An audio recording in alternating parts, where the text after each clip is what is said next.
a Grado Cero, mi nombre es Tania Guevara y en esta ocasión estamos en las instalaciones de Editorial Era para hablar sobre una colección de cuentos titulada Mi corazón es la piedra donde afilas tu cuchillo, de Luis Carlos Fuentes. Y bueno, antes que nada, gracias por esta plática.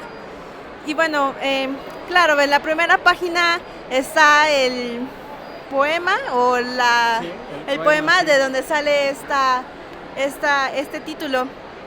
Pero me gustaría saber qué es lo que te llamó la atención de este poema o del autor.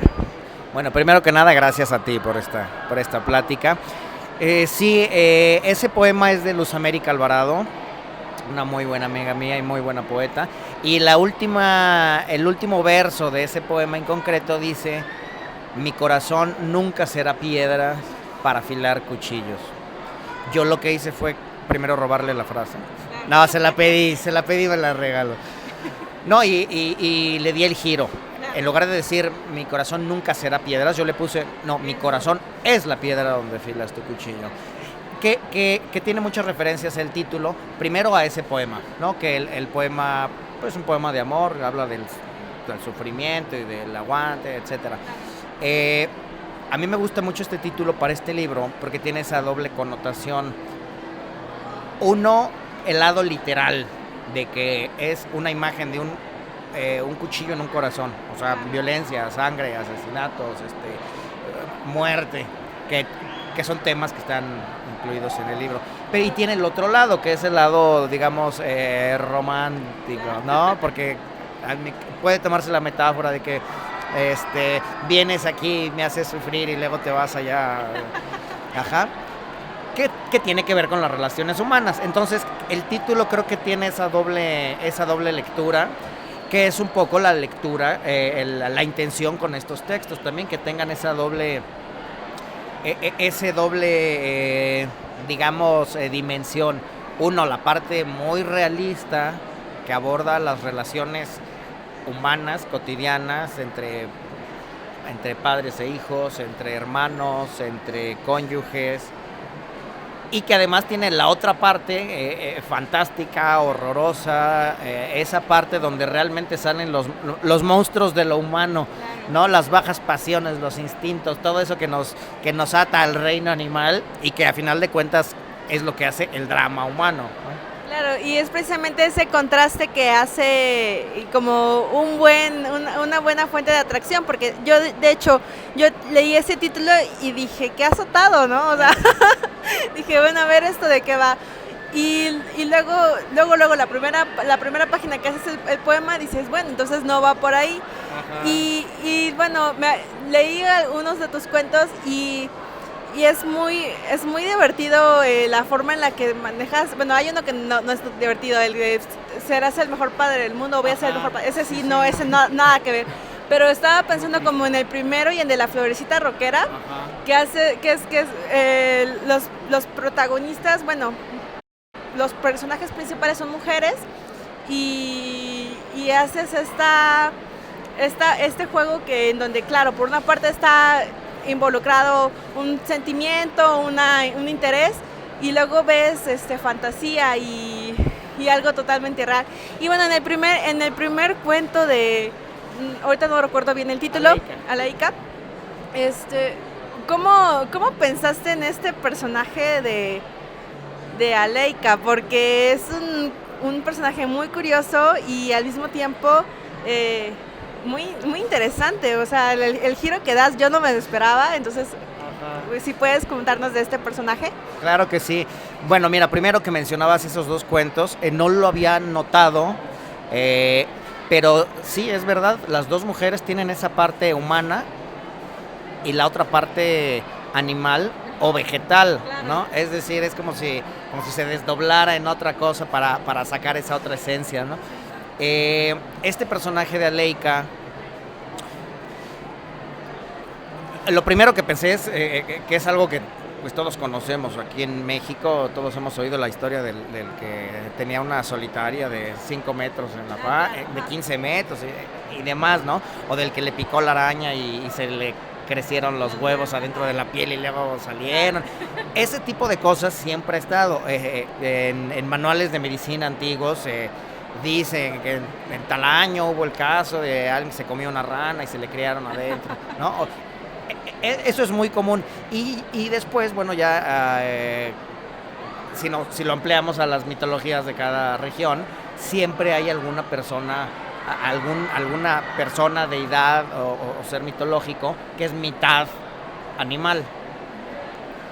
Las sirenas es un caso, ¿no? Los centauros, sí. Todos esos seres, mitad humano, mitad animal, existen en prácticamente todo el mundo. Entonces, bueno, era digamos, hacer una apropiación de eso y utilizarlo para contar esta historia que en realidad es la historia de él con su esposa, prácticamente, ¿no? Y este otro personaje, Aleika, que en realidad es un monstruo vestido de mujer. Podríamos decir un lobo con piel de oveja, en este caso es una serpiente con piel de mujer. Es lo que va llevando que cambie su relación con su esposa. Son los dos elementos vistos aquí claramente que mencionábamos, ¿no? Cómo esta relación, que puede ser como muchas otras, conyugal, de este hombre y esta mujer que no se podían embarazar y que querían tener hijos y que tuvieron problemas sexuales y problemas de infidelidad, que es la historia más común, porque a todos nos ha pasado, o a todos les puede pasar, cómo se mezcla con esta cosa tan fantástica, ajá, y se influye, ¿no? Y de una manera tal que ese viaje a ese mundo extraordinario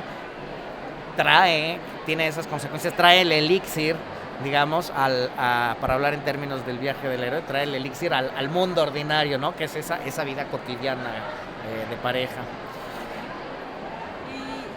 Y bueno, es que sí me llamó la atención porque, bueno, claro, es una serpiente, pero bueno, la manera en la que se va desarrollando la historia, primero pensé que ves que la ayuda a él y sí, como que él dice, ay, he vuelto a descubrir la sexualidad, ¿no?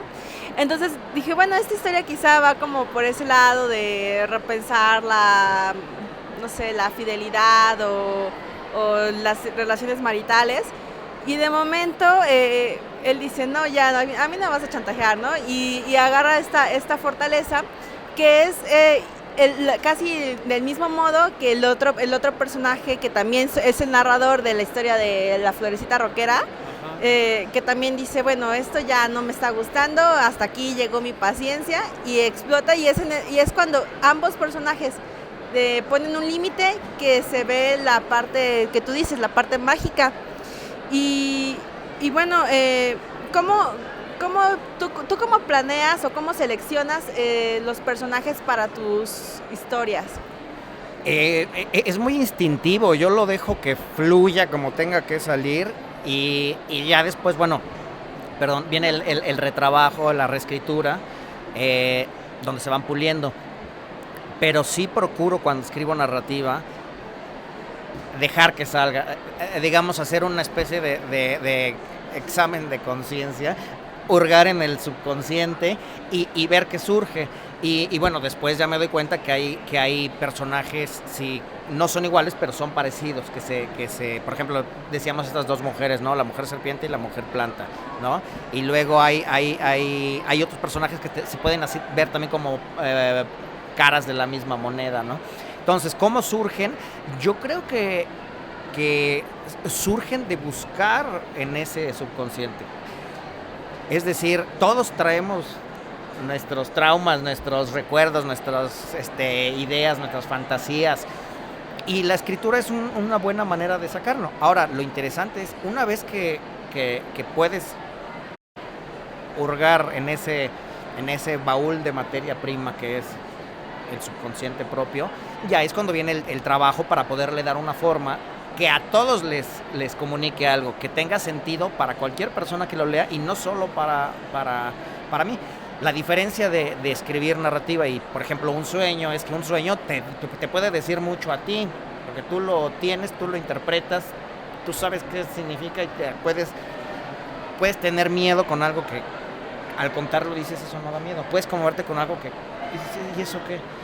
Lo interesante de la literatura es retrabajarlo y darle esa forma que todos al leerlo sientan algo. Ahora, a mí lo que me pasa con estos cuentos es que salieron así, pero cuando lo leo, ya como después de haberlo olvidado y dejarlo, y ya como lector, me dicen otra cosa. Que eso es, a mí me gusta mucho, es decir, no me veo necesariamente yo reflejado ahí de que sí. Yo tengo sorpresa como lector al leerlo. ¿Por qué? Porque se creó una cosa que salió de mí, pero cobró vida por sí mismo, ¿no? Que bueno, eso muchos escritores lo saben, o prácticamente todos, que los personajes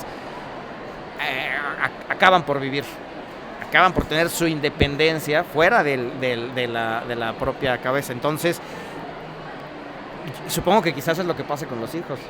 Uno cree que los conoce porque los tuvo dentro, porque los crió, porque los vio nacer, porque no se les despegó para las 24 horas del día durante tantos años, y de repente no los reconoces, dices, ¿no? Ya no sabes cómo actúa, no sabes por qué reacciona así, y dices, es en el momento en que adquieren su independencia, que por más conocimiento que haya, por más que hayan heredado de ti hasta los rasgos físicos y la educación y el carácter y demás, dices, es otra cosa, es otra persona que tengo que aprender día a día a ver cómo está. Creo que con los buenos textos pasa eso. Ok. Oye, y bueno, en esta selección que tú tienes, bueno, aunque son cuentos no tan cortos unos, solamente son 6 cuentos, ¿no? Son y 7, 2, 4, son sí, 6, 7, sí, tienes razón, son 7. Y bueno, cuando estabas haciendo la selección de estos relatos, o sea, ¿los hiciste propiamente para este libro o tenías o los fuiste juntando y después salió el libro? No, los primeros 6, en el orden en que aparecen, los escribí específicamente para este libro. Era para un proyecto de una beca literaria. Entonces, sí lo diseñé así para escribir esos textos para este. Al final, para armar este libro con Era, incluye el último cuento, Constanza, que ese sí lo había escrito, creo que lo escribí en el 2001, 2002 por ahí, y el resto de los cuentos son en el 2009, me parece. O sea, lo había escrito alrededor de 8 años antes, pero me parece que iba con el espíritu de ese libro, entonces lo quise incluir. Y además se había publicado en una antología que no circuló, en fin, digamos que estaba inédito. Entonces dije, bueno, me gusta el cuento, va con este conjunto, y lo agregué ahí. Y bueno, en todo libro de cuentos hay que hacer esa curaduría, que todos los cuentos, si bien no tengan en común el tema o algo, o que sí tengan alguna relación, que sean como islas de un archipiélago, ¿no? Para usar esa metáfora, que tengan un sentido, que el conjunto cree un sentido, que si estuvieran en su individualidad, pero un sentido no narrativo. Eso sería como querer hacer una novela juntando cuentos, y no es la intención, pero creo que sí todos tienen en común todo eso que hablamos ahorita, ¿no? Esas bajas pasiones, esa fatalidad también, porque una vez que dicen los personajes, voy a hacer esto, una vez que reaccionan, una vez que ya explota su olla express interna y dicen, voy a actuar, una vez que llegan a ese límite, también pasan casualidades, ¿no? Viene el destino fatal, ¿no? La chava que se muere sin querer, el que descubre el otro por accidente, el error, ajá. Y creo que esa parte es fundamental en las cosas que pasan. Yo no sé si es el destino, Dios, la mala suerte, el karma, ¿ok? Pero todos estamos sujetos a cosas que no podemos controlar, ¿no? Y eso es un elemento que también está aquí presente.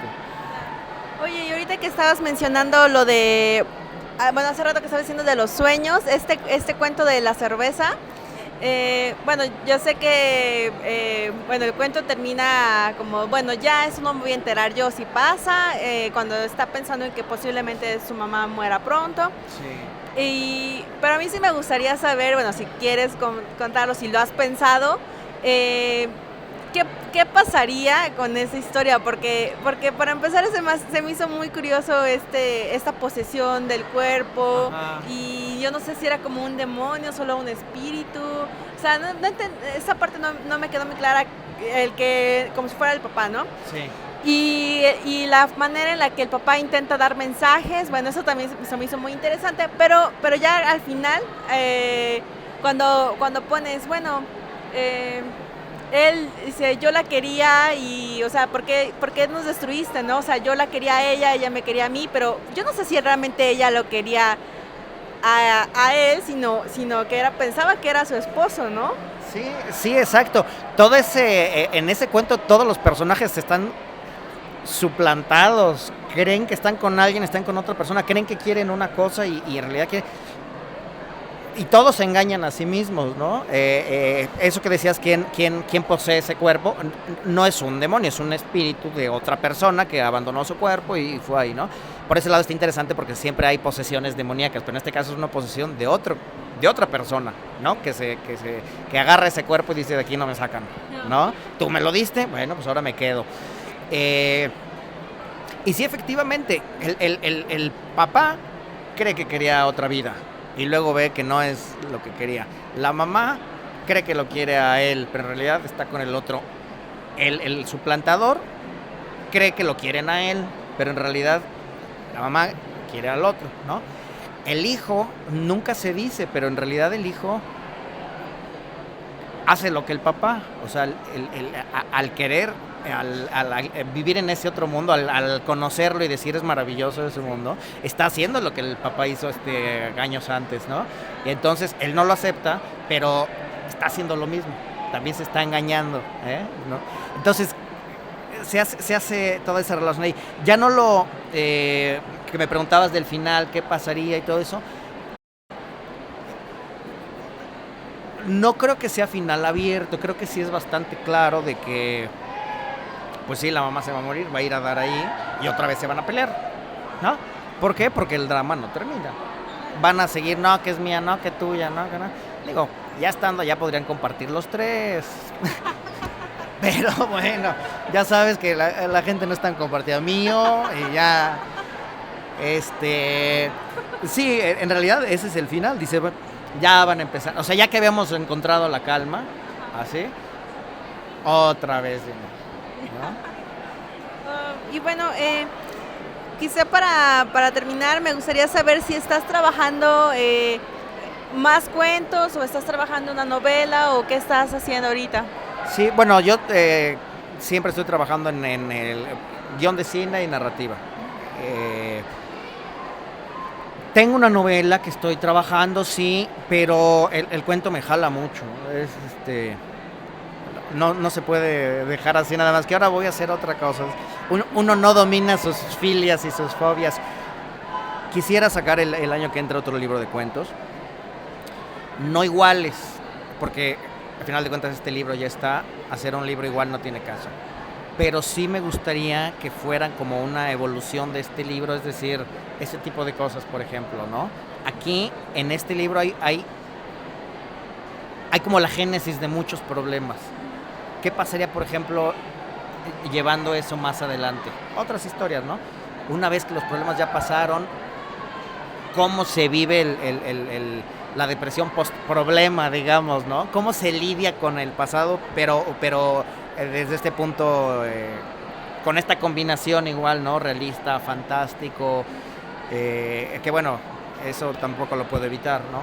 Te digo que es parte del chip, del programa que traemos de origen, de las aplicaciones que ya traemos cargadas en la memoria. A mí me encanta el terror, me encanta esto y aunque lo quiera dejar, no puedo. Sí podría hacerlo, pero no lo disfrutaría igual. Ahora, por otro lado, te diría que me parece un gran acierto de Era que este libro no se venda como libro de terror, como libro fantástico, porque a final de cuentas esas son cosas secundarias. Lo que está en primer plano, diría yo, es ese conflicto humano entre los personajes principales. Que venga la fantasía, que venga la suerte, que venga el caos, la tragedia, eso es otra cosa, pero la relación humana es lo que está ahí. Y bueno, por eso te decía que me parece un gran acierto que no se venda como terror, sino como literatura simplemente, ¿no? Pues muchísimas gracias y bueno, los invitamos a acercarse a este texto de Luis Carlos Fuentes y bueno, también a los otros materiales que tienes y a lo que está sacando Era, que la verdad son libros muy interesantes.